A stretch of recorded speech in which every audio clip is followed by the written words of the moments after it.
Shalom, salam sejahtera bagi kita semua.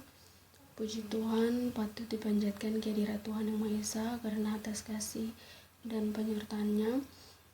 Perkenalkan, nama saya Alessia Yulinda Uniana, mahasiswa Fakultas Ekonomi dan Bisnis Universitas Cendrawasih, angkatan 2017, kelas AB.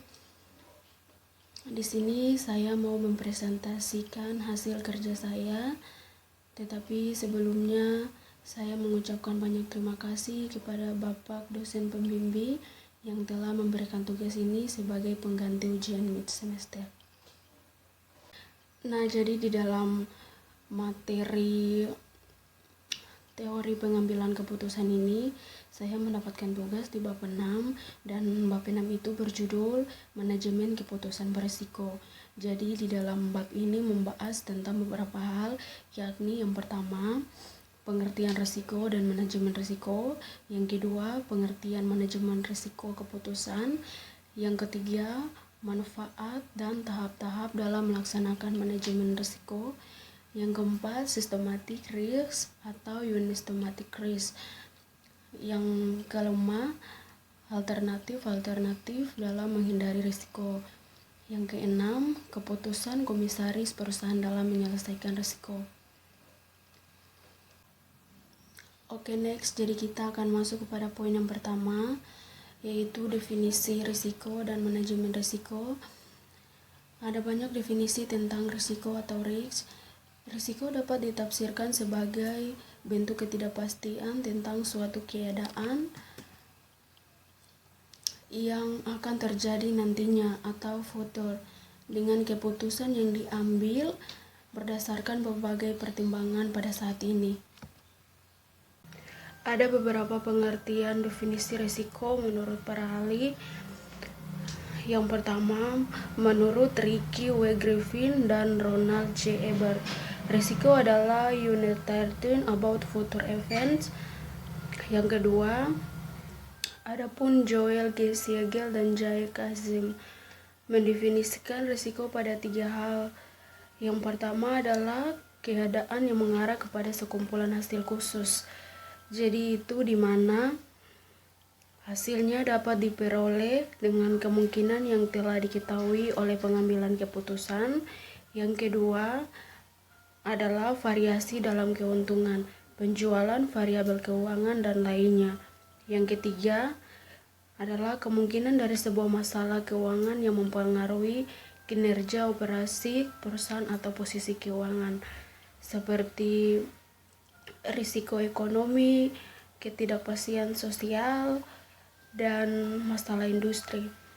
Lebih jauh, Joel G. Siegel dan Jay Kazim menjelaskan pengertian dari analisis risiko adalah proses pengukuran dan penganalisaan risiko disatukan dengan keputusan keuangan dan investasi. Sementara itu yang ketiga, David K. Eiteman, Arthur E. Stonehill, dan Michael H. Moffett mengatakan bahwa risiko adalah the mathematics of insurance, rata basis of associated hazards and liabilities. Selanjutnya, definisi manajemen risiko. Manajemen risiko adalah suatu bidang ilmu yang membahas tentang bagaimana suatu organisasi menerapkan ukuran dalam memetakan berbagai permasalahan yang ada dengan menempatkan berbagai pendekatan manajemen secara komprehensif dan sistematis. Definisi manajemen risiko keputusan.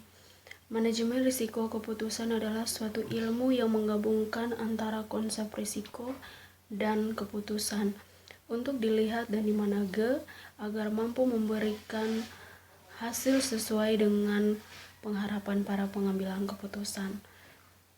Itu yang pertama. Dan yang kedua, pengambilan keputusan yang berisiko adalah dihasilkannya suatu keputusan yang mengandung lebih dari satu kemungkinan hasil yang berdasarkan beberapa alternatif keputusan yang diambil.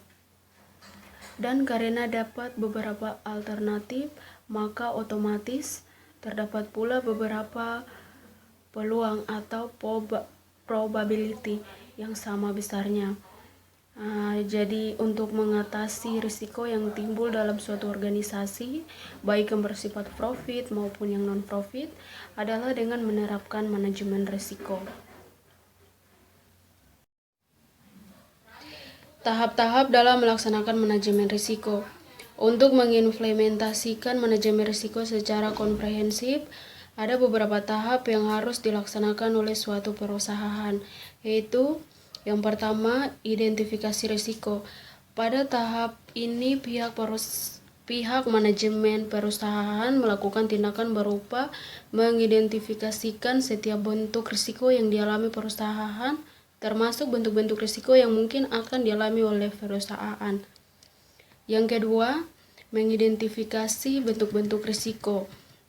Pada tahap ini diharapkan pihak manajemen perusahaan telah mampu menemukan bentuk dan format risiko yang dimaksud. Yang ketiga, menetapkan ukuran-ukuran risiko. Pada tahap ini pihak manajemen perusahaan sudah menempatkan ukuran atau skala yang dipakai, termasuk rancangan model, metodologi penelitian yang akan digunakan. Yang keempat, menetapkan alternatif. Pada tahap ini pihak manajemen perusahaan telah melakukan pengolahan data. Yang kelima, menganalisis setiap alternatif. Pada tahap ini di mana setiap alternatif yang ada selanjutnya dianalisis dan dikemukakan berbagai sudut pandang serta efek-efek yang mungkin timbul. Yang keenam, memutuskan satu alternatif. Pada tahap ini, setelah berbagai alternatif dipaparkan dan dijelaskan baik dalam bentuk lisan atau tulisan oleh para manajemen perusahaan, maka diharapkan pihak manajer perusahaan sudah memiliki pemahaman secara khusus dan mendalam. Yang ketujuh, melaksanakan alternatif yang dipilih. Pada tahap ini setelah alternatif dipilih dan ditegaskan serta dibentuk tim untuk melaksanakan ini, maka artinya manajer perusahaan sudah mengeluarkan surat keputusan atau SK yang dilengkapi dengan rincian biaya. Yang ke-8, mengontrol alternatif yang dipilih tersebut. Pada tahap ini alternatif yang dipilih telah dilaksanakan pada tim manajemen beserta para manajer perusahaan. Yang ke-9, mengevaluasi jalannya alternatif yang dipilih. Pada tahap ini tim manajemen secara sistematis melaporkan kepada pihak manajer perusahaan.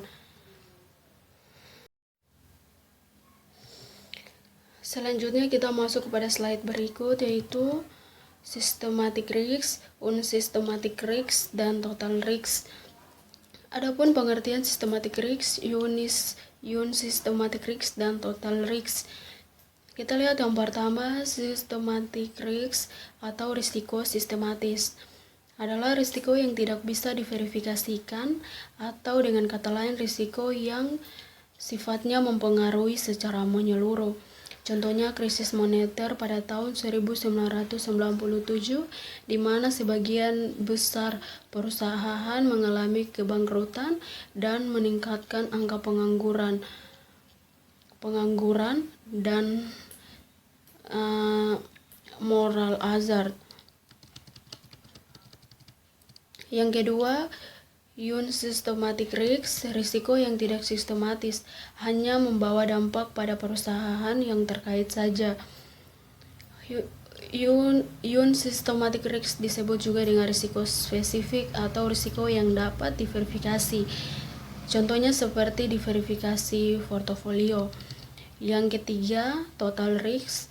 Total risk adalah gabungan dari systematic risk dan unsystematic risk, atau bisa jadi gabungan dari risiko sistematis dan risiko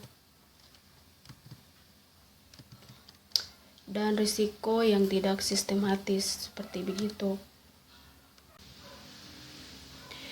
Yang berikut mengelola risiko. Pada dasarnya risiko itu sendiri dapat dikelola dengan 4 cara, yaitu yang pertama memperkecil risiko. Keputusan untuk memperkecil risiko adalah dengan cara memperbesar setiap keputusan yang mengandung risiko tinggi, tapi membatasinya, bahkan meminimalisirnya guna agar risiko tersebut tidak menambah menjadi besar di luar dari kontrol pihak manajemen perusahaan. Yang kedua, mengalihkan risiko. Keputusan mengalihkan risiko adalah dengan cara risiko yang kita terima tersebut kita alihkan ke tempat lain sebagian. Seperti dengan keputusan mengasuransi bisnis guna menghindari terjadinya risiko yang sifatnya tidak diketahui kapan waktunya. Yang ketiga, mengontrol risiko. Keputusan mengontrol risiko adalah dengan cara melakukan kebijakan mengantisipasi terhadap timbulnya risiko sebelum risiko itu terjadi. Yang keempat, pendanaan risiko. Keputusan pendanaan risiko adalah menyangkut dengan menyediakan sejumlah dana sebagai cadangan atau reserve guna mengantisipasi timbulnya risiko di kemudian hari.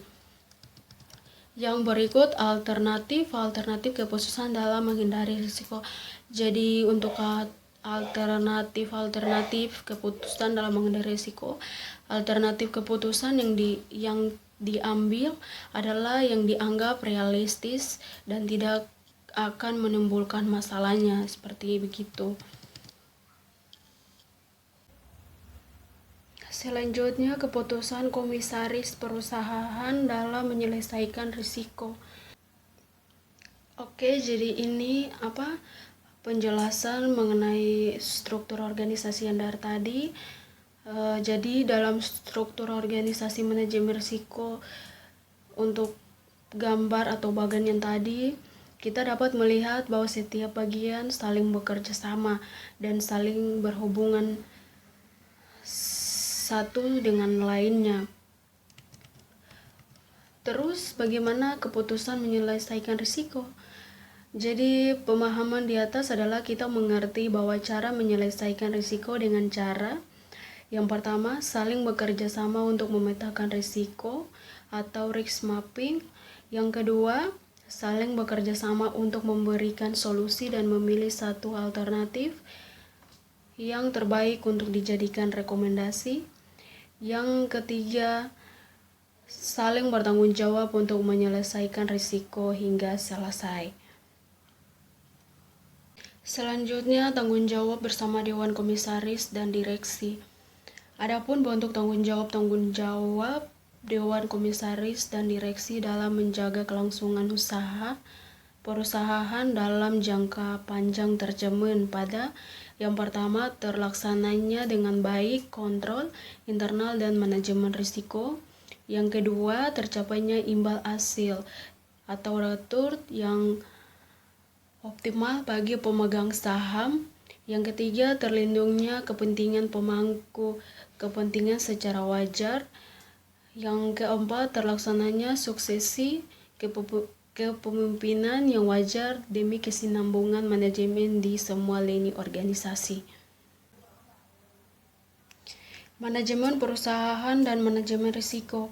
Manajemen perusahaan adalah mereka yang bekerja untuk melaksanakan tugas dan kewajiban dalam mengelola dan mengatur perusahaan dengan mempergunakan ilmu dan seni mereka dengan tujuan mampu memuaskan kepentingan para stakeholders atau pihak-pihak yang memiliki kepentingan terhadap perusahaan.